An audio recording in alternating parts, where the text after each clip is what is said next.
السلام علیکم ناظرین، پروگرام پاور کوریڈور کے ساتھ میں ہوں رمشا شبیر۔ جیسا کہ آپ سب جانتے ہیں کہ یہ پروگرام سمیرہ مرزا ہوسٹ کرتی ہیں، لیکن وہ طبیعت کی خرابی کی وجہ سے کچھ دنوں سے یہ پروگرام ہوسٹ نہیں کر رہی، لیکن انشاءاللہ جیسے ہی ٹھیک ہوں گی تو وہ آپ کو پروگرام میں دوبارہ نظر آئیں گی۔ تو ناظرین، بات کر لیتے ہیں سنی اتحاد کونسل کی مخصوص نشستوں کے حوالے سے۔ سنی اتحاد کونسل کی مخصوص نشستوں کے حوالے سے پشاور ہائی کورٹ نے جو رجوع کیا تھا، اس پر خیبر پختونخوا کی جو سیٹیں ہیں، خیبر پختونخوا نے سیٹیں الاٹ نہ کرنے کے لیے کل تک حکم امتناعی جاری کر دیا۔ اب دیکھنا یہ ہے کہ کیا سیٹیں اب کل مل پائیں گی یا نہیں، اور ان سب پر الیکشن کمیشن کا کردار بھی سب دیکھ رہے ہیں، اور اب معاملہ کس طرف جاتا ہے، کس طرح سے آگے بڑھتا ہے، یہ بھی اب دیکھا جائے گا کل تک۔ تو اب اس معاملے پر بیرسٹر گوہر صاحب نے کیا کیا ہے، سب سے پہلے وہ سن لیتے ہیں۔ ملک میں تقریباً 40% کے قریب ٹرن آؤٹ رہا ہے ووٹروں کا۔ سپریم کورٹ نے کئی مرتبہ اپنی ججمنٹ میں یہ کہا ہے کہ یہ ان نیچرل ٹرن آؤٹ ہے۔ وہ ان نیچرل ٹرن آؤٹ آپ کو اس مرتبہ ہم ان کنسٹیچوئنسی میں دکھانے جا رہے ہیں جس میں سے ہمیں ہروایا گیا ہے۔ وہ ایسے کنسٹیچوئنسی ہے اور ایسے پولنگ سٹیشنز ہیں جہاں پر ٹرن آؤٹ ایون 100% سے بھی بڑھ کر ہے۔ یہ صرف مثال کے طور پہ 3-4 اگر ہم فارم 45 دیکھیں تو اس سے بات واضح ہو جاتی ہے۔ بچگانہ قسم کی حرکت کی انہوں نے کہ جہاں 1 ہے اس کو 7 بنا دیا یا اس کو 9 بنا دیا۔ ہر وہ پولنگ سٹیشن جس پہ انہوں نے میرے مد مقابل کو دوسرے شخص کو جتوایا ہے، وہاں پہ ٹرن آؤٹ 80-85% ہو گیا ہے۔ جب 800 ووٹ اس پولنگ سٹیشن میں صرف ایک قلم کی جنبش سے ڈالے تو ٹرن آؤٹ جو تھا اس پولنگ سٹیشن کا ایک دم۔ تو ناظرین، آپ نے سنا کہ بیرسٹر گوہر نے کیا کہا ہے، تو اس تمام تر معاملے پر ہمارے ساتھ اسٹوڈیوز میں بات کرنے کے لیے موجود ہیں سینئر اینکر گل نخیز اختر صاحب اور احمد ابو بکر صاحب۔ بہت شکریہ آپ دونوں کا۔ تو سب سے پہلے میں احمد ابو بکر صاحب کی طرف رخ کروں گی۔ سر، کیا سمجھتے ہیں کہ الیکشن کمیشن اپنا فیصلہ ریورس کرے گی یا عدالت اس فیصلے کو ریورس کرائے گی؟ دیکھیں جی، اس پہ ابھی کوئی اندازہ تو نہیں قائم کیا جا سکتا، لیکن جو سچویشن ہے وہ ظاہر ہے بڑی الارمنگ سی بن گئی ہے، چونکہ ہم نے پہلے بھی دیکھا ہے الیکشن کو لے کر تحریک انصاف کا جو ایک بلے کا انتخابی سیمبل تھا، اس کو لے کر بھی پشاور ہائی کورٹ نے ایک فیصلہ دیا تھا، اور پھر الیکشن کمیشن نے سپریم کورٹ میں جا کے اسے چیلنج کیا، اور پھر سپریم کورٹ میں وہ فیصلہ جو ہے اس کے برعکس ایک فیصلہ آ گیا تھا۔ تو اب کی بار بھی جو الیکشن کمیشن نے ایک بڑا فیصلہ سنایا ہے مخصوص نشستوں کو لے کر، جس کے بعد ایوان کا پورا کمپلیکشن بدل گیا، آپ کہہ لیں، یا ایک 2/3 اکثریت کا ایک منظرنامہ بن گیا ہے۔ تو اس کو لے کر تحریک انصاف یا سنی اتحاد کونسل ہمیں کہنا چاہیے، وہ جس طرح سے پشاور ہائی کورٹ گئے ہیں وہاں انہیں سٹے تو مل گیا ہے، 2 رکنی بینچ جو ہے، لیکن ساتھ انہوں نے ایک کنڈیشنل سٹے دیا ہے کل کے دن کے لیے، اور ساتھ ایک سفارش کی ہے کہ لارجر بینچ جو ہے 5 رکنی، وہ اس معاملے کو کل تک سنے، اور سپیکر جو ہے اسمبلیوں کے ان کو حلف لینے سے روک دیا ہے۔ یہ جو مخصوص نشستیں سنی اتحاد کونسل جن کے اوپر اپنا حق جتا رہی ہے یا ان کا حق بنتا ہے اگر، تو اس سارے معاملے میں اب اندازہ تو ہم نہیں قائم کر سکتے۔ کل چونکہ 5 رکنی بینچ اس معاملے کو سنے گا، لیکن اس میں جو سوالات آج ان 2 معزز جج صاحبان نے اٹھائے ہیں وہ بڑے امپورٹنٹ ہیں۔ ایک تو اس میں انہوں نے کہا ہے کہ کیا اس فیصلے کو معطل کیا جا سکتا ہے جو ہم کر رہے ہیں، ایک تو 5 رکنی بینچ اس سوال کا جواب بھی دے۔ پھر انہوں نے یہ بھی سوال اٹھایا کہ کیا پشاور ہائی کورٹ میں اس معاملے میں رجوع کیا جا سکتا ہے، اس کا بھی سوال ڈھونڈا جائے۔ اور پھر 2 سوالات انہوں نے یہ بھی اٹھائے ہیں جو الیکشن کمیشن کے فیصلے میں ہیں، جو مخصوص نشستوں کو نہ دینے کے حوالے سے، اور خصوصاً جو جس طرح سے انہوں نے خواتین کی نشستوں کی لسٹ نہیں جمع کرائی، اور ساتھ جو ایک پارلیمنٹری پارٹی کا ایک سٹیٹس ہے۔ تو اس پر کل کوئی فیصلہ ہوگا، لیکن میں تو اس کو اس طرح سے دیکھ رہا ہوں کہ پاکستان میں اس وقت جو نظام انصاف ہے وہ مختلف موضوعات کو لے کر یا مختلف مقدمات کو دیکھ کر، مختلف سیاسی جماعتوں کو لے کر وہ بالکل پری ڈیٹرمن ہے۔ یہ بڑے افسوس کی بات ہے۔ لاہور ہائی کورٹ میں کوئی فیصلہ ہو تو ہم اندازہ لگا سکتے ہیں کہ یہ اس کا ٹلٹ کس طرف ہے۔ یہ بدقسمتی سے میں عرض کر رہا ہوں، اگر پشاور ہائی کورٹ میں کوئی معاملہ جائے، اس پر کوئی فیصلہ آئے، تو پاکستان میں سیاست کا دوسرا فریق جو ہے وہ اس پر لب کشائی کرتا ہے، اور وہ کہتا ہے کہ جی یہ کسی ایک خاص جماعت کو اس میں فائدہ دیا گیا یا دوسرے فریق کا نقصان ہے اس میں جی۔ اور پھر اگر سپریم کورٹ میں کوئی معاملہ ہو، ملک کی سب سے بڑی عدالت ہے، اس میں جس طرح سے بینچز بنتے ہیں جو آج کل بن رہے ہیں نئے دور میں، قاضی فائز عیسیٰ صاحب چیف جسٹس صاحب کے، یا اس سے پہلے چیف جسٹس بندیال صاحب کے دور میں، جب سیاسی مقدمات میں ثاقب نثار صاحب کے دور میں بھی ایسے جی چلو ہم پورے ماضی میں تو ہم کس چیز جسٹس معزز صاحبان کا نام لیں، لیکن بات یہ ہے، یہ ایک بدقسمتی ہے نظام انصاف کی کہ کوئی بینچ کانسٹیٹیوٹ ہوتا ہے تو اس کے حق میں اس مقدمے کے یا اس کے مخالفین جو ہے اپنی رائے پہلے سے بنا لیتے ہیں، پہلے سے تجزیے شروع ہو جاتے ہیں، اور اس کے مطابق ہم دیکھ رہے ہیں کہ پریکٹس جو ہو رہی ہے، فیصلے بھی آ رہے ہیں۔ چونکہ اسی سپریم کورٹ میں پشاور ہائی کورٹ نے جو فیصلہ کیا تھا بلے کے انتخابی اسمبل کا، وہ ریورس ہو گیا، اور پھر اس طرح کے اور بھی کچھ فیصلے آئے، جس طرح سے انتخابات کی 90 دن میں کرانے کا معاملہ تھا، یا جس طرح سے پھر لیول پلینگ فیلڈ کا معاملہ تھا۔ تو یہ بڑی افسوسناک صورتحال ہے کہ ملک میں عدل کے جو بڑے بڑے ایوان ہیں، صوبائی ہائی کورٹس کہہ لیں یا عدالت عظمیٰ کہہ لیں، ان میں جو بھی فیصلے ہو رہے ہیں، جو بھی مقدمات جا رہے ہیں، جو بھی بینچز بن رہے ہیں آلموسٹ بظاہر، ان کے بارے میں ہم اندازہ پہلے سے قائم کر لیتے ہیں۔ یہ میرا خیال ہے ہم سے زیادہ جو ہم اس طرح سے بیٹھ کے بات کرتے ہیں، تجزیہ کرتے ہیں، اخبارات میں لکھا جاتا ہے، ہم سب سے زیادہ یہ پاکستان کی معزز جوڈیشری کے لیے، اس کے سسٹم کے لیے یہ اچھی چیز نہیں ہے، اور بھاری ذمہ داری پاکستان کے نظام عدل کے اوپر ہے کہ کم از کم وہ کرائسس لائک سچویشن میں جب پوری قوم پولرائز ہے، اس تاثر سے اپنے آپ کو بالاتر کرے، بلند اٹھائے۔ ملک میں جمہوریت کا جو بڑا سٹیک ہے وہ تو عام آدمی ہے، عام آدمی کی مینڈیٹ کی پامالی جو ہوئی ہے، جس طرح کا معاملہ ابھی تک چل رہا ہے، نئی حکومتیں بھی بن گئی ہیں، اور لوگوں کے جو اعتراضات ہیں یا لوگوں کو لگتا ہے جس طرح سے ان کے خواب بکھرے ہیں، ان کے مینڈیٹ پہ ڈاکہ پڑا ہے اور پورے سسٹم نے ان کے ساتھ ہاتھ کیا ہے، تو عدالتوں کو اب اس سے اوپر اٹھنا چاہیے، ایسا انصاف کرے جو ہوتا نظر بھی آئے، جو پاکستان کا عام آدمی اس پہ رائے رکھے کہ فیصلہ جو بھی آیا ہے بہرحال اس میں قانون، دستور، کانسٹیٹیوشن اور جو ایک سوشل ہماری ویلیوز ہیں ان کے ڈپکشن تو ہونی چاہیے اس میں، ورنہ تو یہ دائروں کا سفر ہے کہ کچھ عدالتیں کچھ فیصلے کرتی ہیں، وہ آگے جا کے ریورس ہوتے رہتے ہیں، اور پھر اس کے بعد یہ سلسلہ چلتا رہتا ہے۔ یہ ایک افسوسناک صورتحال ہے بہرحال۔ ٹھیک ہے، قانون کی بالادستی ہونی چاہیے۔ نخیل صاحب آپ کی طرف رخ کروں گی، اگر پشاور ہائی کورٹ کی بات کی جائے، پی ٹی آئی کی ساتھ میں بات کی جائے، تو اس سے پہلے بھی ہم نے دیکھا کہ جب بلے کے نشان کا معاملہ تھا تب بھی پی ٹی آئی نے پشاور ہائی کورٹ سے رجوع کیا، اب مخصوص نشستوں کا معاملہ ہے تب بھی پشاور ہائی کورٹ سے رجوع کیا۔ کیا معاملہ ہے؟ کیا دیکھتے ہیں کہ پشاور ہائی کورٹ ہی، کیا آخرکار پشاور ہائی کورٹ ہی ان کی آخری امید ہے؟ کیونکہ ان کے مخالفین یہ کہتے ہیں کہ پی ٹی آئی کی آخری امید جو ہے وہ پشاور ہائی کورٹ سے بندھی ہوئی ہے۔ یہ رمشا آپ نے بڑا اچھا نقطہ اٹھایا ہے، اور میں یہ سمجھتا ہوں کہ صوبائی جو کورٹس ہیں، ہائی کورٹس جو ہیں، ان کو اپنے مقاصد کے لیے استعمال نہیں کرنا چاہیے، نمبر ایک۔ دوسرا میرا خیال ہے کہ الیکشن کمیشن کو اپنا کام کرنے دینا چاہیے۔ الیکشن کمیشن ایک آزاد ادارہ ہے، الیکشن کمیشن کے کام میں جب ہم ادھر ادھر سے رکاوٹیں ڈالنے کی کوشش کرتے ہیں کسی بھی صورت میں، تو بات چلی جاتی ہے سپریم کورٹ تک۔ سپریم کورٹ جب پھر فیصلہ کرتی ہے تو مخالفین کو لگتا ہے کہ یار یہ ہمارے حق میں نہیں آیا۔ ہمارا قومی مزاج ہے کہ جو فیصلہ ہمارے خلاف آئے ہم یہ کہتے ہیں کہ یار یہ ہمارے ساتھ ناانصافی ہوئی ہے۔ تو سنی اتحاد کونسل نے جو دروازہ کھٹکھٹایا پشاور ہائی کورٹ کا، اب اس کے بعد انہیں ایک دن کا تو سٹے ملا ہے۔ سوال یہ ہے کہ اس سے پہلے کیا بلے کے کیس میں فیصلہ نہیں ہو چکا کہ الیکشن کمیشن کا فیصلہ مانا جائے گا یا پشاور ہائی کورٹ کا فیصلہ مانا جائے گا؟ یہ تو بلے کے نشان والے کیس میں فیصلہ ہو چکا ہے، معاملہ پھر وہیں آ گیا۔ الیکشن کمیشن ہی طے کرے گا، یہ اختیار ہی الیکشن کمیشن کا ہے کہ مخصوص نشستوں کے فیصلے، الیکشن سے ریلیٹڈ جو بھی ان کی عذرداریاں ہیں یا ریلیٹڈ معاملات ہیں، اس کو الیکشن کمیشن نہیں اس کے فیصلے کرنے ہیں۔ لیکن ہم یہ چاہتے ہیں، میں بڑے افسوس کے ساتھ سنی اتحاد کونسل کا نام لوں گا، انہوں نے یہ طے کر لیا ہے کہ جو نشستیں ہمارے پاس جو ہم آزاد امیدوار کھڑے ہوئے ہیں، ان کا نام تو سنی اتحاد کونسل ہے لیکن ان میں سارے آزاد امیدوار ہیں، تو آزاد امیدواروں کی ایک پارٹی کو نام دے کر جو پارٹی ون کر کے نہیں آئی، ایک سیٹ بھی ون کر کے نہیں آئی، اس پارٹی کو شامل کر کے کہنا کہ جی ہم ایک پارٹی اور ہمیں نشان دیں، یہ تو اصولی طور پر تو یہ اس قوانین کی خود خلاف ورزی ہے۔ دیکھیں دو چیزیں ہوتی ہیں، ایک آئینی چیز ہوتی ہے، ایک قانونی۔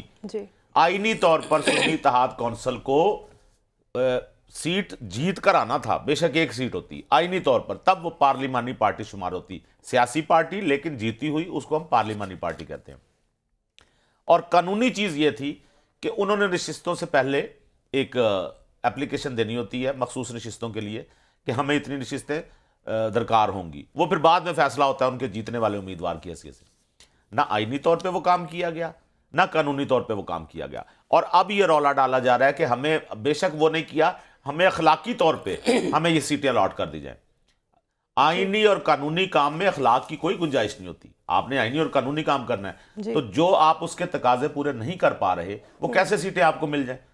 لہٰذا یہ کیس اب آج کا پروگرام ریکارڈ رکھیے گا, ادھر پشاور ہائی کورٹ سے کیس جائے گا, کوئی آرڈر آئے گا اور کیس نے جانا ہے سپریم کورٹ, اور سپریم کورٹ وہی فیصلہ کرے گی جو انصاف پر مبنی ہے, یعنی ان کی سنی اتحاد کونسل کی پٹیشن خارج ہو جائے گی. مطلب ابھی بھی ہم معاملہ دیکھیں کہ لٹکتا ہوئے نظر آ رہا ہے. نہیں لٹکتا ہوا نا, فیصلہ ہو جائے گا. 2-3 دنوں کی بات ہے. انہوں نے کل تک سٹے دیا ہے جی. کل ان کا بینچ کوئی فیصلہ کرتا ہے اگر تو اگلے دن یہ چلا جائے گا الیکشن کمیشن سپریم کورٹ میں, اور 2 دن ادھر لگا لیں سپریم کورٹ میں. اس میں کوئی ابہام تو ہے نہیں جی. سپریم کورٹ نے اگر کوئی فیصلہ دیا ہے تو وہ ریالٹیز پر دیا ہے, گراؤنڈ ریالٹیز پر دیا ہے, آئین اور قانون کے مطابق دیا ہے. فیصلہ ہو جائے گا, پتہ چل جائے گا. لیکن بات یہ ہے کہ پھر فیصلہ ہو جاتا ہے تو پھر عدالتوں کے فیصلوں کو مانے بھی. پھر یہ نہ کہ جو ایک عدالت نے آپ کے حق میں فیصلہ دیا وہ ٹھیک تھا, اس سے اونچی عدالت آپ کے حق میں نہیں دیتی تو وہ غلط ہے. پھر ان کو ماننا بھی چاہیے. ٹھیک ہے. ابو بکر صاحب, جیسا کہ نخیس صاحب نے بہت ہی اہم نقطہ اٹھایا آزاد امیدوار کا کہ سنی اتحاد کونسل میں تو زیادہ آزاد امیدوار شامل ہوئے ہیں نا, وہ تو سارے پی ٹی آئی کے ہیں. تو کیا سمجھتے ہیں, کیونکہ اس سے پہلے بھی نہیں پی ٹی آئی کے نہیں ہیں, وہ پی ٹی آئی کہتی رہے لیکن قانونی طور پر آئینی طور پر وہ آزاد امیدوار ہیں, مختلف نشانات. ٹھیک ہے, لیکن پی ٹی آئی کو یہ کہا جا رہا تھا کہ آپ کسی پارٹی میں شامل ہو جائیں تو آپ کو پھر سیٹیں مل جائیں گی. اب وہ کسی پارٹی کے ساتھ شامل ہو گئی تب بھی سیٹیں نہیں مل رہی. بلے کی نشان کا معاملہ دیکھ لیں تو انہیں سیٹیں, تو انہیں بلے کا نشان نہیں دیا گیا. انتخابات کے ڈیز جو تھے, جو کیمپینز کے ڈیز تھے, انہیں کیمپین نہیں کرنے دی گئی, انہیں جلد سے جلوس نہیں کرنے دیے گئے. کیا سمجھ رہے ہیں کہ آخرکار کی معاملات کس طرف جا رہے ہیں؟ دیکھیں, جو آپ کا سوال ہے اور اس سے پہلے جو نوخیز صاحب نے بات کی ہے اس میں مجھے ایک بڑا اعتراض ہے. انہوں نے کہا کہ الیکشن کمیشن آزاد ہے, تو ایسا تو بالکل نہیں ہے. جو ہم گزشتہ 13-14 ماہ سے جو پریکٹس ہم دیکھ رہے ہیں اس آئینی ادارے کی, جو خود ساختہ آپ کہہ لیں یا نام نہاد طور پر آزاد کہہ لیں, مجھے تو نہیں لگتا وہ آزاد ہے. بلکہ اس وقت تو پورے پاکستان کو, پورے پاکستان کی سیاسی جماعتوں کو اور عام آدمی کو بلکہ ایک تحریک چلانی چاہیے کہ پاکستان کی اس سب سے جو آئینی اور ایک الیکشن کی جو ایک باڈی ہے اس کو آزاد کرانا چاہیے. یہ در حقیقت آزاد ہے ہی نہیں, چونکہ ہم نے جگہ جگہ دیکھا ہے کہ یہ جو الیکشن کمیشن ہے اس کو ایک خاص جماعت جسے تحریک انصاف کہتے ہیں اس کے اوپر آئین کا نفاذ, آئین کی بالادستی, اس پارٹی کا اپنا آئین, اور جو الیکشن ایکٹ 2017 ہے, الیکشن کمیشن کو بہت زیادہ کنسرن ہے کہ ملک کی سب سے بڑی جماعت کے اوپر اس کا ایک ایک حرف جو ہے وہ لیٹر اور اسپرٹ میں اس کا نفاذ کیا جائے. بظاہر تو یہ ایک بڑی اچھی بات ہے, لیکن جب ہم دیکھتے ہیں کہ اسی پولیٹیکل ایمبٹ میں, اسی پورے پاکستان میں جو دیگر سیاسی جماعتیں ہیں, جس طرح ان کو کھلی چھوٹ ہے, ان کے لیے کوئی رولز اینڈ ریگولیشن نہیں ہے, ان کے لیے آپ نے مثال بھی دینی ہے پوری, جی مثالیں دیتے ہیں. میں پی ایم ایل این کو دیکھ لیں, آپ پیپلز پارٹی کو دیکھ لیں, دیگر جماعتوں کو دیکھ لیں. کیا دیں گے, کون سی چیز ہے جس پہ ان کو جی لیول پلینگ فیلڈ کی بات کر لیں. کیا آپ کو کہیں نظر آیا کہ پی ایم ایل این کے کسی امیدوار نے یہ شکایت کی ہو یا کہیں سے رپورٹ ہوا ہو یا کسی یا کوئی ایسی درخواست آئی ہو کہ انہوں نے کہیں کلیم کیا ہو؟ پیپلز پارٹی کی حالت سندھ میں یہی رہی ہے, باقی جماعتوں کی یہی رہی ہے. ایک جماعت ایسی ہے جس پر قانون کا نفاذ تو الیکشن کمیشن نے کرنا ہے اور بہر صورت کرنا ہے, عدالتوں میں ڈنڈا لے کر ان کے پیچھے بھاگنا ہے اور پھر ان کے من پسند فیصلے لے کر آنا ہے جس سے پورے نظام کو خوش کیا جائے. لیکن جب اس جماعت کے بطور شہری, بطور سیاسی جماعت, جب ان کے اپنے حقوق کی بات آتی ہے تو الیکشن کمیشن نے ہر مرحلے کے اوپر آئین کی سری خلاف ورزی کی ہے, آئین کی پامالی کی ہے. میں یہی پوچھ رہا ہوں, پورے ملک کا مینڈیٹ چوری ہوا ہے. یہ فارم 45 کا جو تماشا کل ہم نے ڈسکس کیا ہے پورے ملک میں ہے, پورے ملک میں بھونچال ہے. الیکشن کمیشن کے یہ تو نظر سے ہی نہیں گزرا. مجھے لگتا ہے الیکشن کمیشن کا کوئی مانیٹرنگ سیل ہی نہیں ہے, ان میں کوئی کمیونیکیشن کا شعبہ ہی نہیں ہے جو پاکستان کا کوئی ٹی وی چینل دیکھتا ہو, کوئی اخبار دیکھتا ہو, کوئی کالم پڑھتے ہو. صاحب بس میری بات سنیں, ایک منٹ دے دیں. میں ایک سوال لے لیں میرا. یہ جو کل بھی آپ نے فارم 45 دکھائے یہاں پہ, ٹھیک ہے, میں نے آپ سے کہا تھا میں مثال ایک دیتا ہوں, جج ارشد ملک کی ایک ویڈیو آتی ہے جس میں وہ اعترافی بیان کر رہے ہیں, اور ایک طوفان مچ جاتا ہے. مریم نواز شریف, پرویز رشید, پوری ایک پریس کانفرنس نون لیگ کرتی ہے کہ طوفان مچایا انہوں نے, اور اس بنیاد پہ انہوں نے سپریم کورٹ میں کیس لڑا کہ یہ دیکھیں جج صاحب کیا کہہ رہے ہیں. اگر فارم 45 کل جو آپ نے دکھایا ہے یہاں پہ, اگر وہ صحیح تھے, آج آپ کی پارٹی نے کوئی پریس کانفرنس کی ہے؟ وہ صحیح ہے, وہ کل لیڈر سے PTI چیخ اور چلا رہی ہے, اور کیا کریں؟ مینیپولیٹڈ ہے. میں اور آپ کو کیا کریں؟ بتاؤں, جو فریق جس کو فائدہ ہوا ہے وہ تو بالکل خاموش ہے. 45 آپ نے وہ دکھائے جن میں فورجری کی اس طرح گئی, کے سنگین الزامات آ رہے ہیں. یہ وہ فارم 45 نہیں جو الیکشن کمیشن, کیوں نہیں دے رہے؟ یہ الیکشن کمیشن اپنی ویب سائٹ والے فارم آپ نے نہیں الیکشن دکھائے. کمیشن نے آج ہٹائے, پی ٹی آئی نے آج کہا ہے, آج اسی پریس کانفرنس جو آپ نے دکھائی ہے بیرسٹر گوہر کی, اس میں سلمان اکرم راجہ صاحب ببانگے دور کہہ رہے ہیں. آپ کے پاس سکرین شاٹ ہونے چاہیے نا, آپ کمال کرتے ہیں, سکرین شاٹ ہونے چاہیے نا. یہ کیسے پتا چلے گا کہ یہ نتائج دونوں سے مختلف ہیں؟ کون سے حلقوں کے فارم ہٹا, ہمیں پہلی دفعہ سنیں اس میں ابو بکر صاحب, کون سے حلقوں کے انہوں نے فارم ہٹائے ہیں؟ مطالعہ پاکستان تو ایک خاص طرح کا تھا, لیکن کل تو نے میتھمیٹکس بھی نئے انداز میں سمجھائی ہے الیکشن کمیشن نے. کس پولنگ سٹیشن کے اور آپ دفاع کر رہے ہیں, سن لیں, الیکشن کمیشن نے, میں دفاع نہیں کر رہا, آپ سن تو لینا. میرا آپ سے سوال ہے, کیا الیکشن کمیشن نے اس کو چیلنج کیا؟ کوئی پریس ریلیز آئی؟ میں بتاتا ہوں, کوئی تردید آئی؟ اب میں جواب دوں کہ نہ دوں؟ یہ اس وقت اس ملک اگر آپ نے, اگر ابو بکر صاحب نے بات نہیں سننی ہوتی نا تو انہوں نے بات جاری رکھنی ہوتی ہے. اس طرح لوگوں کو سمجھ نہیں آئے گی, آرگومنٹ تو مکمل جو سن رہے ہیں نا انہیں سمجھ نہیں آئے گی. آرگو سن لینا, افسوس یہ ہے, میں اور سن لینا, افسوس بعد میں کر لیتے ہیں نا, مل کے فاتحہ پڑھ لیتے ہیں. میں یہ کہہ رہا ہوں جو فارم 45 الیکشن نے لگائے ان میں سے کون سے انہوں نے ڈیلیٹ کر دی ہیں؟ وہ کون سے حلقوں کے ہیں؟ بڑے حلقوں کے ہیں. کل سے آپ کہہ رہے ہیں کہ نہیں کھل رہے. نہیں, کوئی ایک آپ کلیم کر رہے ہیں نا, کوئی ایک نام بتائیں. یہ جو گوگل ڈرائیو کے اوپر انہوں نے ڈالے, اس میں کوئی سپیس کا ایشو نہیں ہوتا. آپ کسی ایکسپرٹ سے پوچھ لیں, آپ لوگوں نے ڈاؤن لوڈ کیے, یہ وہی میرا سوال وہی رہے گا جو لوگ پروپیگیٹ کر آپ رہے نے ہیں. دعویٰ کیا کہ اس میں سے کچھ حلقوں کے فارم, کل جو ہم نے اپنے پروگرام میں بھی ایون چلائے ہیں, ان کی صحت کے اوپر تو کوئی سوال نہیں. یہ الیکشن کمیشن کی سائٹ سے نہیں آئی, یہ نہیں. اچھا, یہ بڑی کمال بات, یعنی اگر کسی طرف سے تبدیل, میں آپ کو بتا رہا ہوں نا. اب آپ نے دوسرا دعویٰ کیا ہے کہ الیکشن کمیشن نے اپنی ویب سائٹ سے کچھ حلقوں کے جو ہے فارم 45 ہٹا دیا. دعویٰ کیا جا رہا ہے مبینہ طور پر, آج تحریک انصاف نے اب آپ نے مبینہ کہہ کے اپنی بچت کروا لی ہے. اب آپ نے مبینہ کہہ کے اسی پریس کانفرنس میں کی ہے جس کا آپ نے سارٹ چلایا پہلے. یہ فارم 45 جن لوگوں کے ہیں وہ کیوں نہیں گئے الیکشن کمیشن؟ کل شور ڈال کے کیوں نہیں گئے؟ نہیں جا رہے. ملک کے 12 کروڑ کی آبادی میں 2 ٹریبیونل ہیں, 22 حلقوں کی الیکشن کی درخواستیں نہیں ہیں وہاں. انصافی کر رہے ہیں, وہی منصف بھی وہی میری بات سن رہے ہیں ابو بکر صاحب؟ وہی الیکشن کمیشن ہے, نہیں سن رہے. اور ملک کے اعلیٰ ترین جو منصف ہے وہ بھی کہہ رہے ہیں کہ الیکشن کمیشن آئینی ادارہ ہے, ادھر چلے جائیں. ابو بکر صاحب, سننے والوں کو سمجھ نہیں آئے گی, میں نے کہا باری باری بول لیں. میں یہ کہہ رہا ہوں, آپ کو پتا ہے کہ الیکشن کمیشن میں ٹوٹل جو عذرداریاں, جو شکایتیں, جو کمپلینٹس آئی ہیں وہ 87 حلقوں کی آئی ہیں. 87 میں سے نا ٹوٹل درخواستیں ہیں 87 اور حلقے ہیں 22 پورے پاکستان. نہیں, اس کو آپ کاؤنٹر چیک کریں, کل کے پروگرام میں اس پہ تفصیلاً بات کریں گے. میں نے چیک نہیں کرنا, میں کلیم کر رہا ہوں آپ سے, چیک کر کے. ریگنگ ہے پوری, جتنے حلقوں کے اوپر دعویٰ کیا جا رہا ہے ان کے عذرداریاں بھی داخل ہو رہی ہیں. الیکشن کمیشن میں آپ کو یہ کہہ رہا ہوں, ان کو ٹریبیونلز کے آگے لا رہا ہے. میری بات سن لیں, اب میری بات سن لیں. یہ جو کل فارم آپ نے دکھائے ہیں, ورنہ یہی جو بات, ایک منٹ سر, جو یہی آپ زبردست نکتہ آپ اٹھا رہے ہیں, یہی بات الیکشن کمیشن ایک سٹیٹمنٹ دے دے پاکستانی میڈیا کو جاری کر دے. ہماری ضرورت ہے ہم اس میں بات کریں, خلاف آئیں. نہیں, اگر پہلی بات تو یہ کہ اگر الیکشن کمیشن یہ سٹیٹمنٹ دے دے کہ جو فارم 45 ہم نے دکھائے ہیں یہ اصلی نہیں تھے, تو آپ کی پوزیشن کیا ہوگی؟ تو ظاہر ہے آگے جا کر چیلنج ہوگا. یہ نہیں, چیلنج نہیں, ہماری کیا, ہم تو جو رپورٹ ہو رہا ہے اس میں بات کر رہے ہیں. میں تو نہیں لے کر آیا, سن لیں, نہیں رپورٹ نہیں ہو رہا, میں تو نہیں لے کر آیا. میں آپ کو بتاتا ہوں, یہ فارم 45 مینیپولیٹڈ, فورجری کی گئی, سر کمال اوور رائٹ تو لینا, عوام کا حق کے رائے دہی پامال ہوا ہے. جب میں بول رہا ہوتا ہوں تو کم از کم سن تو لیں, ہمیں سمجھ آ جائے گی بات. اگر بات کاٹ دیں گے نا, وہ ہم بچپن میں کیا ہوتا تھا رمشا, وہ بچہ کوئی بات کرتا تھا نا, کوئی دوسرا بچہ ایک جملہ لگا کے دوسرا بچہ بولتا تھا تو پہلے والا کہتا تھا آ, اور وہ بولتا چلا جاتا تھا تاکہ اس کی آواز ہی نہ سنائی دے. تو یہ صورتحال ابو بکر صاحب سے گزارش ہے, میرا پوائنٹ سن لیں ابو بکر صاحب کی اجازت سے. جی پلیز. میں یہ کہہ رہا ہوں, یہ جو فارم 45 دکھائے آپ نے کل, یہ فارم 45 مجھے میرے ذرائع نے بتایا کہ یہ فارم 45 وہ نہیں ہے جو الیکشن کمیشن نے اپنی ویب سائٹ پہ لگایا.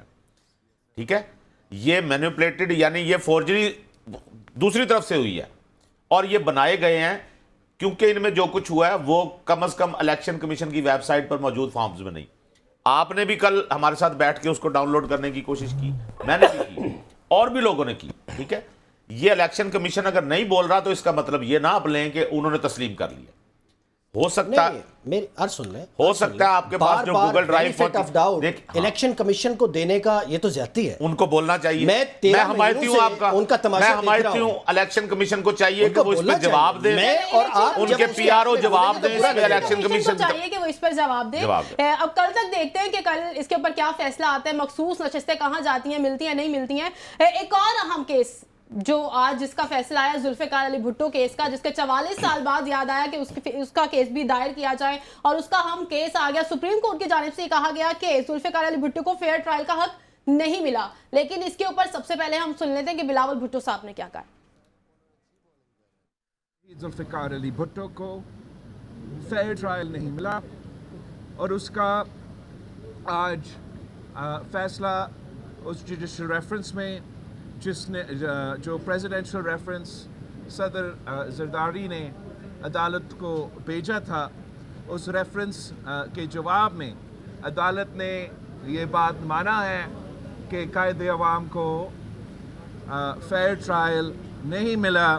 اور اپنے ابتدائی کلمات میں جوڈیشری نے یہ واضح کہا کہ ہمیں اپنے ماضی کے غلطیوں کو درست کرنے کے لیے یہ فیصلہ سنا رہے ہیں. اس فیصلہ کی وجہ سے پاکستان انشاءاللہ تعالی آگے جا کے اب ہم سنا آپ نے کہ بلاول بھٹو صاحب نے کیا کہا. ابوبکر صاحب آپ نے بھی گفتگو سنی ہے ان کی, کیا سمجھتے ہیں 44 سال بعد اس کیس کا فیصلہ آنا, اور محض کیا یہی ہے جو سپریم کورٹ کی طرف سے کہا گیا کہ فیئر ٹرائل نہیں ملا ذوالفقار علی بھٹو کو؟ دیکھیں اس میں نا یہ تو بہت بڑا اور لینڈ مارک قسم کا فیصلہ ہے پاکستان کی سیاسی تاریخ کا, جسے عدالتی قتل کہا گیا, اور سیاسی میدان میں بہت زیادہ اس کے اوپر بات ہو چکی ہے. اس فیصلے کو سراہنے والے تب بھی بہت تھے, اور اس پر تنقید کرنے والے بھی پاکستان میں کم نہیں تھے. عدالت نے بہرحال اس کو ٹیک اپ کیا, اور ایک بہت بڑا بھاری بوجھ جو ہے میں تو سمجھتا ہوں عدالت عظمیٰ نے اپنے کندھے سے اتارا ہے. اور مجھے اب لگ رہا ہے کہ شاید جو ماضی کے کیسز کا آبسیشن ہے, ہمارے جو معزز اس وقت کے بڑے جورسٹ ہیں ان کے کندھوں سے بھی اتر گیا. اور پھر جس طرح فیض آباد والا کیس کا فیصلہ ہے دھرنا کا, اس کا بھی میں تو چاہتا ہوں بہت جلدی فیصلہ آ جائے تاکہ اس طرح کے بوجھ ختم ہوں, اور ہماری موجودہ عدالت عظمیٰ کے جو معزز جج صاحبان ہیں ان کی نظر جو ہے وہ آج جو ہو رہا ہے اس کے اوپر ان کی نظر مرکوز رہنی چاہیے.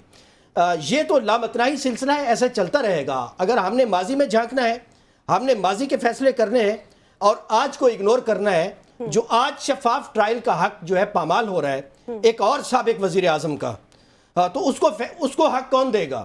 کیا 44 سال بعد جو اب چیف جسٹس صاحب آئیں گے وہ کہیں گے کہ یہ جیل ٹرائل ٹھیک نہیں ہو رہے, وہ کہیں گے یہ جو 10-10 12-12 گھنٹے کی جو ہے نا یہ جو تیز ترین سماعتیں ہیں یہ غلط تھیں اور یہ کسی کے ایما پر تھیں؟ تو میرا خیال ہے تھوڑا سا اس میں دانش مندی کا اور تھوڑا حکمت سے کام لینا چاہیے. اور یہ جو صاحبان عدل ہیں, نظام انصاف والے, ان پر بڑی بھاری ذمہ داری ہے. انہوں نے عہد حاضر میں لمحہ موجود میں ہونے والی ناانصافیاں جو ہیں ان کے اوپر فیصلے کرنے ہیں. ماضی کو ضرور اس کو بھی کھنگالیں, ماضی عبرت کے لیے ہوتا ہے, لیکن ماضی سے عبرت پکڑتے ہوئے آج کو درست کرنا ہے. آج جن لوگوں کا فیئر ٹرائل نہیں ہو رہا, چاہے وہ سیاسی مقدمات ہیں, ہمارے سماجی مقدمات ہیں, عام آدمی کا مقدمہ ہے, اس وقت اتنا زیادہ لگیج اور بیگیج ہے عام آدمی کے مقدمات کا, لاکھوں کی تعداد میں ہے ہماری ایپیکس کورٹ کے اندر. ہماری عدلیہ کا دنیا بھر میں انصاف کی فراہمی میں جو نمبر ہے بہت شرمناک ہے. میں, آپ, نوخیز صاحب, ہمارے سننے والے, ہماری زندگی ان چیزوں سے بہت متاثر ہو رہی ہے. یہ اچھا نہیں ہوگا کہ کل کو آنے والے جورسٹ پھر یہی فیصلے کر رہے ہوں کہ جو آج ہو رہا ہے یہ غلط ہو رہا ہے, جو آج کا الیکشن ہوا ہے یہ غلط ہوا ہے, جو 2018 کا ہوا ہے وہ غلط ہوا ہے. تو میرا خیال ہے کہ ہمیں انصاف کا جو نظام ہے اس کو اپنی ذمہ داریوں کا خیال کرنا چاہیے اور ایک لیگل اور فرم پوزیشن لینی چاہیے. آج سماج میں پالیٹکس میں ہونے والی ناانصافیوں کے اوپر آئین اور قانون کی بالادستی کو مقدم رکھتے ہوئے فیصلے کرنے چاہیے, ورنہ نظریہ ضرورت پر فیصلے کرنے والے ججز اور ایسی عدالتیں اور ایسے چیف جسٹس صاحبان تو بہت ہیں. میرا خیال ہے کہ موجودہ عدالت کے اوپر بڑی ذمہ داری ہے اس وقت کوئی خدا نہ خواستہ ایسا آمرانہ دور بھی نہیں ٹھیک ہے، ہے۔ جمہوری نظام ہے ماشاءاللہ، کوئی پابندیاں بھی نہیں ہیں، کوئی بوجھ بھی نہیں ہے، تو میرا خیال ہے بڑے تیز رفتار اور زبردست قسم کے فیصلے آنے چاہیے ٹھیک جو ہے۔ آئین اور قانون کے مطابق ہوں۔ ٹھیک ہے، فیصلے آئین و قانون کے مطابق ہو، اسی فیصلے پر نخیس صاحب کا بھی نقطہ سامنے رکھیں گے، لیکن یہاں وقت ہوا ایک بریک کا۔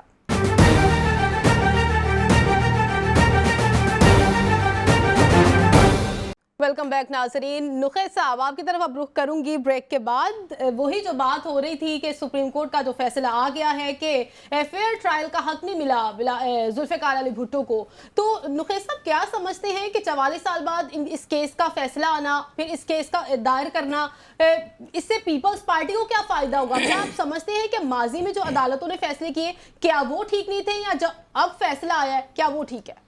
اچھا، بڑا دلچسپ یہ موضوع ہے اور اس پہ بات ہونی چاہیے۔ ابو بکر صاحب نے اس موضوع کو کھینچ تان کے وہ ٹلٹ کی طرف موڑ دیا انہوں نے کہ جی وہ سابق وزیر اعظم کے ساتھ جو ہو رہا ہے وہ بھی 44 سال بعد پھر آج عدالتیں کہہ رہی ہوں گی۔ اس سے پیچھے بھی ایک سابق وزیر اعظم گزرے ہیں نا، اس کے ان کا بھی بارے کچھ میں ہوا بھی تھا۔ عدالتوں نے کہا ہے۔ ہاں ٹھیک ہے نا۔ تو پہلے تو میں آپ کو ایک بات بتاؤں، یہ عدالت نے جو فیصلہ دیا ہے یہ کوئی انہوں نے یہ نہیں کہا کہ یہ سزا غلط دی گئی ہے، یہ غور کریں، عدالت نے کہا ہے کہ فیئر ٹرائل کا حق نہیں دیا گیا، ٹھیک ہے، انصاف نہیں ملا یہ نہیں کہا۔ تو مس کیریج آف جسٹس تو ہو گیا نا سر۔ سنیں میں کہہ رہا ہوں نا، اچھا اس میں نہیں مس کیریج آف جسٹس ہوا، میں مانتا ہوں، یہ تو کہہ رہی ہے نا عدالتیں، فیئر ٹرائل کا حق نہ ملنا یہی بات ہوئی، لیکن اس میں یہ فیصلہ نہیں کہ وہ جو عدالت نے فیصلہ دیا تھا وہ غلط تھا۔ ابو بکر صاحب ایسا ہی ہے نا جی، وہ عدالت نے یہ کہا ہے کہ ان کو فری ٹرائل کا حق نہیں دیا گیا، اس پہ ہم سارے متفق ہیں، بلکہ ہم تو اس سے بھی زیادہ متفق ہیں کہ ہم اسے عدالتی قتل کہتے ہیں کہ وہ سزا بھی غلط ہوئی، لیکن سپریم کورٹ اگر اس سزا کو غلط قرار دے دے تو یہ روایت بڑی عجیب پڑ جائے گی، اس لیے محتاط الفاظ میں یہ جملہ استعمال کیا گیا کہ فیئر ٹرائل کا حق نہیں دیا گیا۔ ٹھیک ہے، چلے بات ختم ہو گئی۔ اب سوال یہ ہے کہ فیئر ٹرائل کا اگر حق دیا جاتا تو کیا اس کے بعد یہ سزا برقرار رہتی یا نہ رہتی؟ سوال تو یہ آ گیا نا۔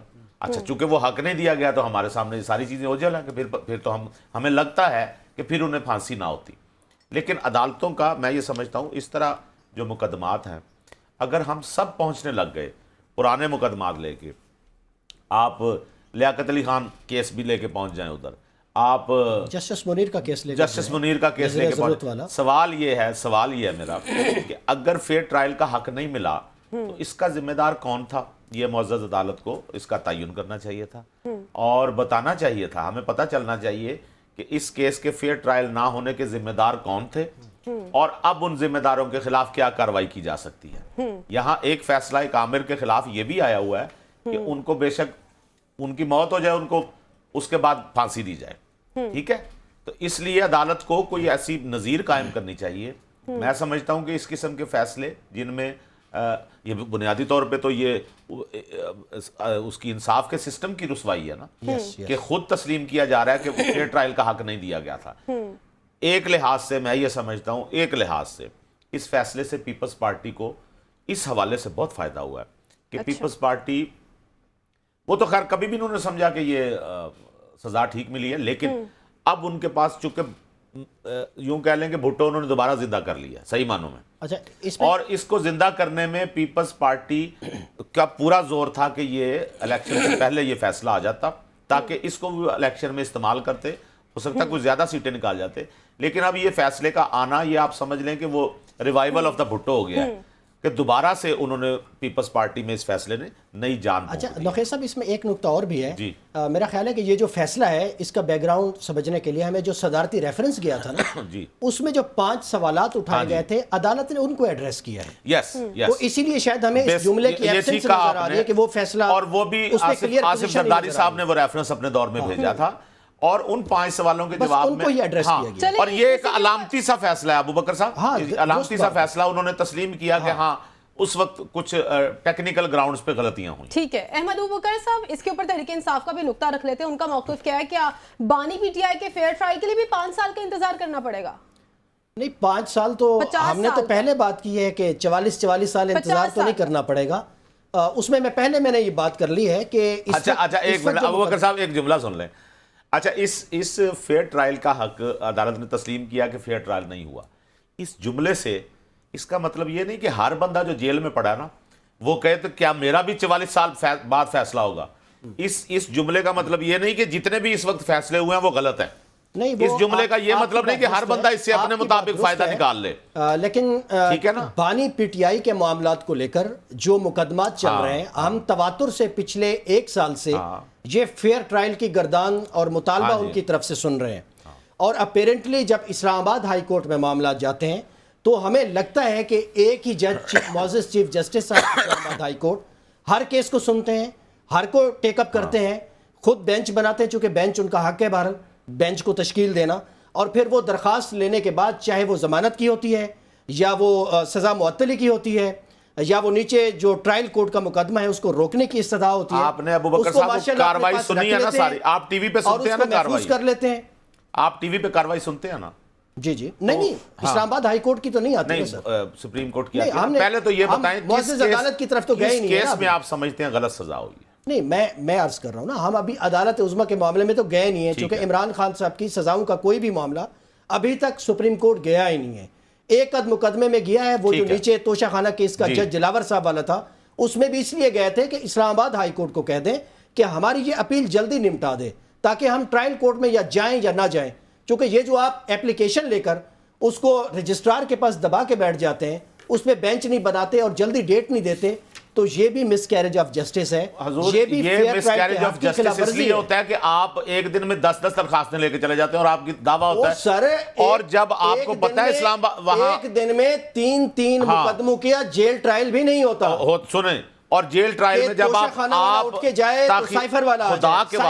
تاخیری حربے آپ کی طرف سے یوز ہو رہے ہیں, وکیل آپ کے نہیں پیش ہوتے. ایسا کب ہوا ہے؟ وکیل پیش نہیں ہوتے, معاملہ لٹک جاتا ہے. میں عرض کر رہا ہوں کہ کس مقدمے میں ایسا ہوا ہے, آپ کو جس کا ابھی علم ہو, میں بتاتا پچھلے 10 سال میں کہ جیل ٹرائل ہو, پہلے سائفر کیس ہوا ہو, 6 گھنٹے وہ چلا ہو, 8 گھنٹے وہ اٹھے ہوں, تو اس کے بعد پھر توشہ خانہ والے احتساب عدالت کے جج صاحب پہنچ گئے ہوں, وہ اٹھے تو اس کے بعد 190 ملین پاؤنڈ والے پہنچ گئے. یار یہ مذاق ہے نہیں, جنہوں نے جرم کیا ان کو سمجھائیں گے اتنے نہیں کیا جرم. یا پاکستان آپ نے بات سنے نا, حق ہے ان میں 190 ملین پاؤنڈ والا آپ کو پتا ہے ہوتا ہوا نظر بھی آنا چاہیے. وہ نظر اس کو نہیں آتا جس کو سزا ملتی ہے, اس کو تو لگتا ہے بے انصافی ہوئی ہے میرے ساتھ. ہمارا کیا تعلق ہے تحریک یہاں تو جس نے قتل بھی کیا ہوگا نا وہ کہے گا میں نے تو صحیح کیا, میرے ساتھ بے انصافی ہوئی ہے. ہمیں تو نظر آ رہا ہے یہ سر. نہیں, آپ وہ اینک اتاریں, نہیں نا آپ تعصب کی اینک اتاریں, پھر آپ کو نظر آئے گا. سر یہ فیصلہ آج کا بھٹو صاحب کا نظر ثانی والا چیخ چیخ کے کہہ رہا ہے اس میں تو کہ جب طاقت کے اماں کے اوپر سیاستدانوں کے ٹرائل ہوتے ہیں,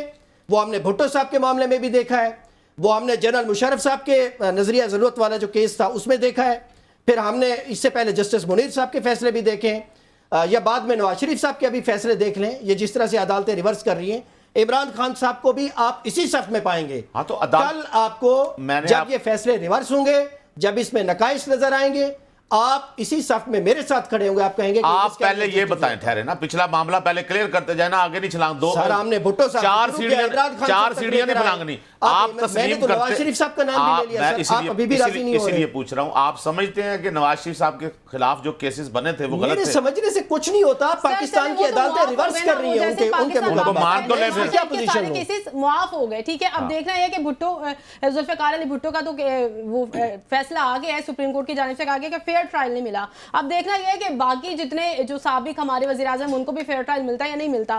خیر, اگلا موضوع ہمارا ہے کہ اور اس سے بھی اہم ترین کہ پل ڈاٹ کی جو ہے وہ رپورٹ سامنے آ گئی. انہوں نے انتخابات پر, ہمارے پاکستان کے انتخابات پر شفافیت کے سوالات اٹھا دیے ہیں اور یہ کہا ہے کہ عام انتخابات میں منصفانہ سکور سب سے کم ریکارڈ کیا گیا ہے. نخیس صاحب آپ کی طرف رخ کروں گی, کیا کہیں گے آپ؟ پل ڈاٹ ایک بڑا اہم ادارہ ہے جی, اور اس کی رپورٹ کو نظر انداز نہیں کیا جا سکتا. بڑے حساس معاملے پہ وہ انہوں نے رپورٹ جاری کی ہے, اور میں متفق ہوں اس سے. اگر پل ڈیٹ نے کوئی رپورٹ جاری کی ہے تو انہوں نے کچھ نہیں بلکہ بہت زیادہ ان کے پاس اعداد و شمار ہوتے ہیں, ان کی ریسرچ کا اپنا ایک انداز ہے. لیکن اس میں کمال کی ایک چیز ہے جی, فارم 45, 46, 47, 48, 49, یہ انہوں نے ایک لائن اس میں لکھی ہے کہ یہ فارم الیکشن کمیشن نے لیٹ جاری کیے ویب سائٹ پہ. ٹھیک ہے, اس میں پل ڈیٹ کی رپورٹ اور کچھ نہیں کہہ رہی کہ کیا یہ فارم, یہ پھر دوبارہ ذہن میں رکھیے گا کہ پل ڈیٹ ایک ایسا ادارہ ہے جو کسی حد تک فیکٹس پہ چلتا ہے.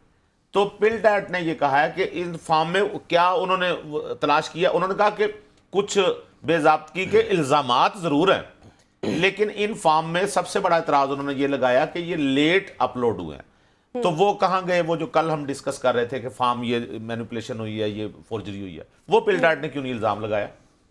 سوال یہ ہے نا کہ یہ تو آنکھیں والا ادارہ ہے نا، آپ چلیں کہہ لیں جی الیکشن کمیشن نے کیوں نہیں دیکھا، یہ جو ساری ملک میں گھوم رہے تھے، یہ سارا کچھ ہو رہا تھا، پل ڈیٹ کی رپورٹ آ گئی ہے نا آج، اس میں انہوں نے کیوں نہیں ذکر کیا کہ جو فارم اپلوڈ ہوئے تھے ان میں اوور رائٹنگ کی گئی ہے، ان میں فورجری کی گئی ہے، ان میں مینیپولیشن کی گئی ہے، یہ پل ڈیٹ نے کیوں نہیں الزام لگایا؟ ابو بکر صاحب سے پوچھیں۔ جی میں اس پہ عرض کر دیتا ہوں، اس کا بڑا واضح اور کھلا جواب ہے۔ رپورٹ دیکھ لیتے ہیں۔ جی پلیز۔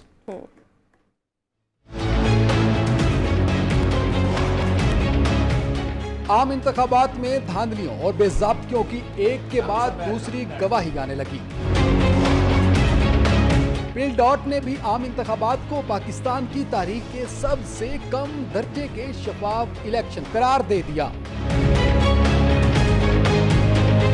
پل ڈاٹ نے اپنی رپورٹ میں الیکشن کمیشن کی جانب سے انتخابات کے انعقاد میں کوتاہیوں پر کھل کر تنقید کی اور کہا کہ انتخابی عمل میں عوام کی شرکت کے لیے مشکلات پیدا کی گئی۔ پولنگ کے دن موبائل فون اور انٹرنیٹ سروسز کی معطلی افسوسناک تھی، یہ بنیادی انسانی حقوق کی بھی خلاف ورزی تھی۔ رپورٹ میں نگران حکومتوں کی کارکردگی پر بھی سوالیہ نشان لگاتے ہوئے کہا گیا ہے کہ سیاسی جبر اور نگران حکومت کی جانبداری واضح دیکھی گئی ہے۔ انتخابات کے شفاف انعقاد میں نگران حکومتیں بڑی حد تک ناکام رہیں۔ پری پول مرحلے میں شفافیت کا اسکور 50% رہا۔ پل ڈاٹ کی رپورٹ میں نتائج کے اعلان میں تاخیر اور انتخابی نتائج کی تبدیلی کو بھی آڑے ہاتھوں لیا گیا اور کہا گیا کہ نتائج کے اعلان میں تاخیر نے انتخابات کی ساکھ پر سنگین سوالات کو جنم دیا۔ فارم 45 اور فارم 47 میں اعداد و شمار کے فرق نے انتخابی ساکھ خراب کی۔ ٹھیک ہے، رپورٹ آپ نے دیکھی، احمد بکر صاحب آپ نے بھی رپورٹ دیکھی اور نخے صاحب نے جو بات کی وہ بھی آپ نے سنی ہے۔ تو رپورٹ میں یہ بھی کہا گیا کہ فارم 45 اور 47 میں بڑے فرق نے خدشات کو بڑھا دیا ہے۔ ہاں جی بالکل، یہ جو رپورٹ ہے یہ ان خدشات اور ان الزامات یا ان تجزیوں اور ان کالم نگاروں کی باتوں کی پوری طرح سے تصدیق کر رہی ہے، اس کی تائید کر رہی ہے کہ الیکشن کے سارے پروسیس میں ہوتا کیا رہا ہے۔ یہ سوال یہ تو چارج شیٹ ہے ابو بکر صاحب، یہ رپورٹ میں اس سوال پہ وہ کہہ رہے ہیں 45 اور 47 میں فرق ہے نا، ہم ابھی ذرا 45 کو چیک کر لیں۔ یہ جو رپورٹ ہے یہ صرف کل کے ایک دن کے اوپر نہیں بنی، یہ الیکشن کا جو پروسیس تھا پری پول سے لے کر پھر پولنگ ڈے اور پھر اس کے بعد کل کا دن شامل کیا انہوں نے، اور پھر میری عرض سن لینا، ظاہر ہے اس میں اوورال تو سارا معاملہ ہے۔ اس میں اس رپورٹ میں یہ بھی تو لکھا ہے کہ فارم 45 اور 47 جو ہیں ان میں بہت زیادہ فرق دیکھا گیا۔ ٹھیک ہے، اب فرق دیکھنے کو جو کل کا معاملہ ہم نے دیکھا اوور رائٹنگ ہمارے سامنے ہے، اب وہ کہیں نہ کہیں اس کا فرانزک ہوگا، تحقیقات ہوں گی، نہیں تو اس پر ایک حتمی پوزیشن آئے گی۔ ابو بکر صاحب بظاہر حتمی پوزیشن آپ لے چکے ہیں کل، حتمی پوزیشن آپ لے چکے ہیں کل، دیکھ رہے ہیں سٹیٹڈ پوزیشن تو آپ کی کل سامنے آ گئی۔ میرا سوال پھر سن لیں، فارم 45 اور 47 کا فرق پل ڈیٹ کہہ رہا نا، اس میں کہیں فرق آیا، تو اور کیا کہیں، وہ کیا لکھیں اور کیا لکھیں؟ بھائی میرا سوال تو سن لینا۔ ہاں بتائیں۔ میرا سوال یہ ہے ہی نہیں، بتائیے۔ میرا سوال یہ ہے کل جو انہوں نے چاہیے تھا کہ وہ کہتے کہ کل جو پروگرام کوریڈور میں تھا وہ غلط تھا، یہ کہتے سر انہوں نے کہہ دیا کہ اس میں بڑا فرق ہے سر۔ اب اگر آپ نے آدھی بات سن کے یہ کرنا ہے تو پھر غلط سر پوری بات تو سن لیں۔ جی پلیز اجازت ہے سر؟ اچھا بڑی مہربانی۔ میں یہ کہہ رہا ہوں کل تک کی رپورٹ انہوں نے یہ جملہ لکھا ہے جو کل ہی ہمارے سامنے آیا ہے، انہوں نے کہا کہ الیکشن کمیشن نے لیٹ فارم 45 47 جو بھی تھے وہ اپنی ویب سائٹ پہ ڈالے، تو کل ڈالے تھے نا؟ ہاں جی، اس کا مطلب ہے کل تک کی رپورٹ ہے نا؟ ہاں جی، کل کا دن انہوں نے شامل کیا ہے۔ ہاں جی، یہاں پہ وہ کہہ سکتے تھے کہ الیکشن کمیشن نے جو فارم 45 اس میں اپلوڈ کیے ہیں وہ ان میں فورجری ہوئی ہے۔ میں اس پہ عرض کرتا ہوں نا سر، اس میں چونکہ ان کے سامنے ابھی لیگل پوزیشن کلیئر نہیں ہے۔ کس کی؟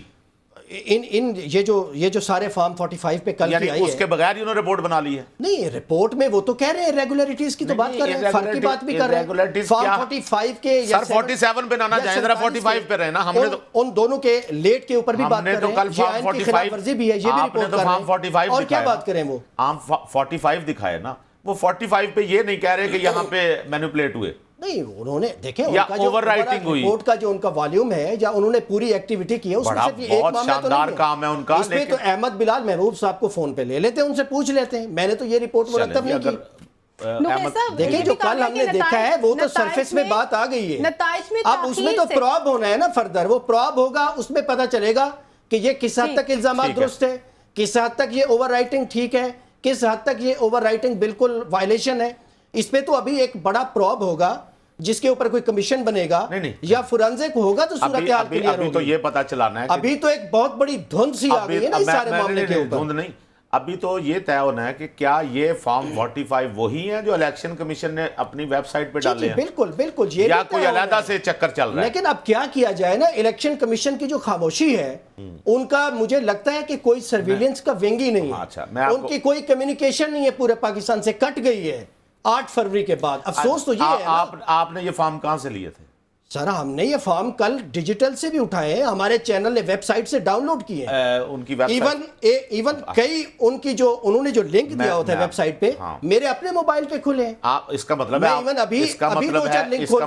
بکر صاحب کہ آپ نے تو صحیح کیا، آپ نے تو ان کی ویب سائٹ سے لوڈ کی ہے نا. ہاں جی ٹھیک ہے جی بالکل. اس کا مطلب ہے الیکشن کمیشن کے جو فارم آپ کے پاس تھے جو آپ نے دکھائے ہیں وہ ان کی ویب سائٹ سے لیے، بالکل انہوں نے اپلوڈ کیے ہیں. تو آپ تو پھر سچے ہو گئے نا، کمیشن کی کوئی تردید بھی نہیں ہے. آپ پھر سچے ہو گئے. وہ کیا تردید کریں؟ میں تو کہتا ہوں اس میں بھی بینیفٹ آف ڈاؤٹ لیں، کیا تحقیقات کرا، کیا بینیفٹ تحقیقات کرا. نہیں انہوں نے ویب سائٹ پہ اپلوڈ کیا، آپ نے ڈاؤن لوڈ کر، میں نے تو وہاں سے ڈاؤن لوڈ اور پرنٹ بھی کر لیے. بالکل اس میں تو بینیفٹ آف ڈاؤٹ تو ہونا ہی نہیں چاہیے. میں اب جج تو نہیں ہوں نا، لیکن ہم نے تو آواز اٹھانی ہے. ہم نے تو یہ دیکھنا ہے کہ وہ سائٹ جو آپ کو کل آپ کی کھل گئی تھی سائٹ، وہ میری کیوں نہیں لیپ ٹاپ پہ کھلی یا میرے موبائل میں کیوں نہیں کھلی؟ لیپ ٹاپ کا تو میں اور میرے علاوہ اس میں انٹرنیٹ کا گلچ آ گیا، بھی آپ کو پتا ہے لیپ ٹاپ کا کوئی ٹیکنیکل گلچ ہے اس میں، نہیں یار لیپ ٹاپ میرا نیا ہے، یا اس وقت ہو سکتا ہے لیکن ابو بکر صاحب کا ایشو ہو.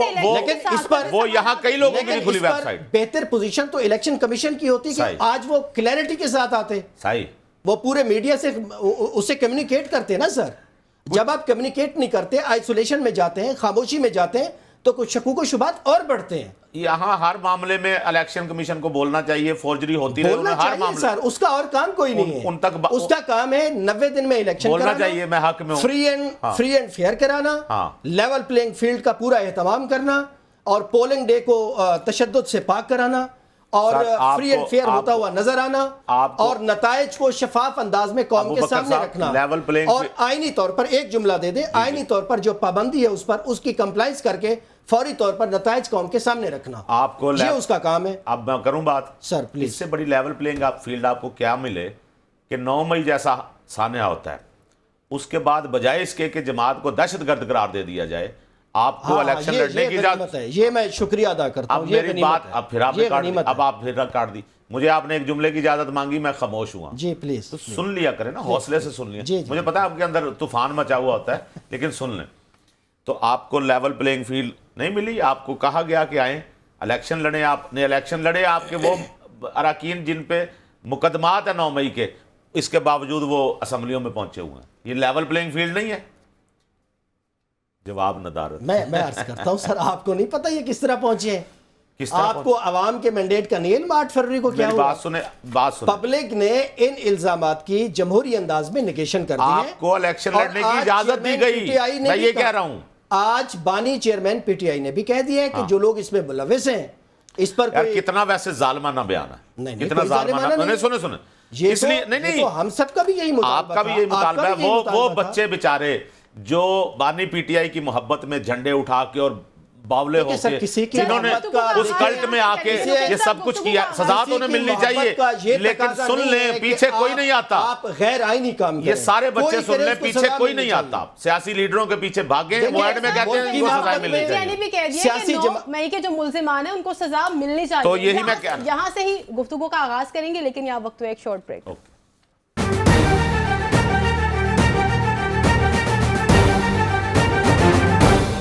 ویلکم بیک ناظرین. نخیس صاحب جیسا کہ گفتگو کر رہے تھے کہ بانی پی ٹی آئی نے کہا ہے کہ 9 مئی کے جو ملزمان ہیں ان کو سزا ملنی چاہیے. تو جب سزا کی بات آتی ہے تو کہہ دیا جاتا ہے کہ یہ ملزم نہیں ہے، تو جب سزا گرفتار کرنے کی بات آتی ہے تو کہہ دیا جاتا ہے ملزم نہیں ہے. اور ہم دیکھ رہے ہیں کہ بہت سے 9 مئی کے جو ملزمان ہیں وہ اسمبلیوں میں چلے گئے ہیں، کسی کو وزیر اعلیٰ بنا دیا گیا. ہاں بالکل صحیح کہا آپ نے. وزیر اعلیٰ بنا دیا کہ آگے اسمبلیوں میں بھی چلے گئے ہیں, بلکہ وہ اسمبلی کے اجلاسوں میں شریک ہو رہے ہیں. میں یہی تو بات کر رہا ہوں. اصولی طور پر جب یہ کہتے ہیں نا جی کہ 9 مئی کے ملزموں کو سزا ملنی چاہیے, تو یہ جملہ صرف جملہ ہی ہے. باقی جن کو سزا دینی ہے, جن کو پکڑنے کے لیے جاتے ہیں, وہ کہتے ہیں ان کو نہ پکڑیں, اس کو بھی چھوڑ دیں, اس کو بھی چھوڑ دیں, اس کو بھی چھوڑ دیں. تو کن کو سزا دیں بھائی؟ اچھا, جو انہوں نے کہا ثبوت, وہ سارے C C T V recordings, videos, وہ ساری چیزیں موجود ہیں. میں تو اس دکھ کا اظہار کر رہا ہوں رمشا کہ یہ جو نوجوان, جو بچے, جو اپنے سیاسی, کوئی بھی سیاسی لیڈر ہو, جس کے پیچھے لگ کے اندھا دھند اس کی عقیدت میں گرفتار ہو کے اور اپنے آپ کو ان ہنگاموں میں جھونکتے ہیں, ان کا انجام کیا ہوتا ہے کہ اینڈ پہ دیکھ لیں کہ لیڈر خود کہہ رہا ہے کہ جو 9 مئی میں ملوث ہے انہیں سزا دینی چاہیے. ان کو کون لے کے گیا تھا اس طرف؟ ان کے جذبات کس نے ابھارے تھے؟ کس نے انہیں اشتعال دلایا تھا؟ موب کی صورت میں کیوں یہ چلے تھے؟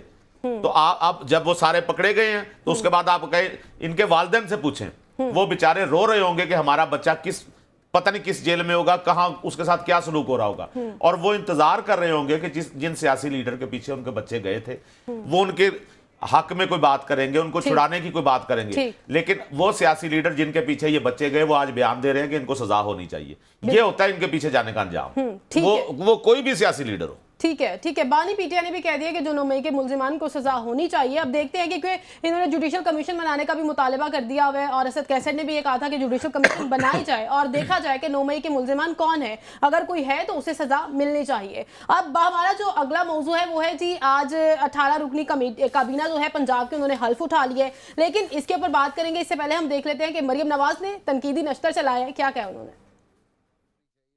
امید ہے انشاءاللہ, اور کیبنٹ میں بھی ہم نے بڑے اہل لوگ لیے ہیں, ینگ لوگ لیے ہیں, اور فورن کوالیفائڈ لوگ لیے ہیں, ایجوکیٹڈ لوگ لیے ہیں ماشاءاللہ, کچھ ایکسپیرینس لوگ بھی ہیں, اور انشاءاللہ بہت اچھا ہوگا. خدمت کریں گے دل سے عوام کی. دیکھیں اس میں ایک پوری تاریخ ہے نواز شریف صاحب کی, شہباز شریف صاحب کی, اور میں یہ کہتی ہوں کہ ان کی خدمات کو نکال دو پیچھے کھنڈر بچتا ہے. تو ان کی بڑی خدمات ہیں, ان کا ایکسپیرینس ہے, اور مجھے ان کی گائیڈنس ہے. میں خوش قسمت ہوں.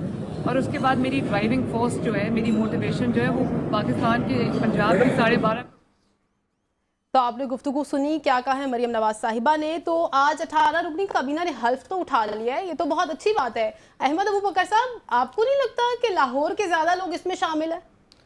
جی بالکل, آپ نے درست نشاندہی کر دی ہے اپنے اس سوال کے اندر. لاہور سے غالباً 6 یا 7 لوگ شامل ہیں 18 رکنی کابینہ میں. چونکہ لاہور سب سے بڑا سپورٹ بیس ہے, یہ پی ایم ایل این کی جنم بھومی ہے, اور ملک کا بڑا شہر بھی ہے, صوبے کا بھی ظاہر ہے ایک بہت بڑا شہر ہے. 2-2.5 کروڑ کی آبادی ہے, 2 کروڑ کی تو لازمی ہے. لیکن اس میں دیکھ رہا ہوں کہ ساؤتھ پنجاب جو ہے وہ بڑی بری طرح سے نگلیکٹڈ ہے. شہباز شریف صاحب جو ہے وہ عموماً جب جاتے ہیں جلسوں میں, یا میڈم مریم صاحبہ جب جاتی ہیں تو موٹر وے کی ویڈیوز تو وہ ضرور لگاتی ہیں. شہباز شریف صاحب سرائکی میں گفتگو بھی کر لیتے ہیں, 2-4 جملے بول لیتے ہیں, لیکن عموماً انہیں اگنور کیا جاتا ہے. میرا خیال ہے یہ انتظامی طور پر بھی اچھی بات نہیں ہے. پی ایم ایل این کے عموماً جب جو ادوار ہم نے دیکھے ہیں سینٹر میں بھی اور صوبے میں بھی, ساؤتھ پنجاب مجھے بری طرح سے نگلیکٹڈ نظر آیا, خانے وال سے آگے راجن پور تک. تو میرا خیال ہے کہ یہ صوبے کی ایک بڑی آبادی ہے جو انڈر ڈیولپڈ بھی ہے. کافی کام ہوتے ہیں مختلف ادوار میں, میں یہ تو نہیں کہتا. گورنر یاد ہے کون سے؟ نہیں, دیکھیں گورنر ایک آئینی پوسٹ ہوتی ہے, میرا خیال ہے اس سے کام آگے جانا چاہیے.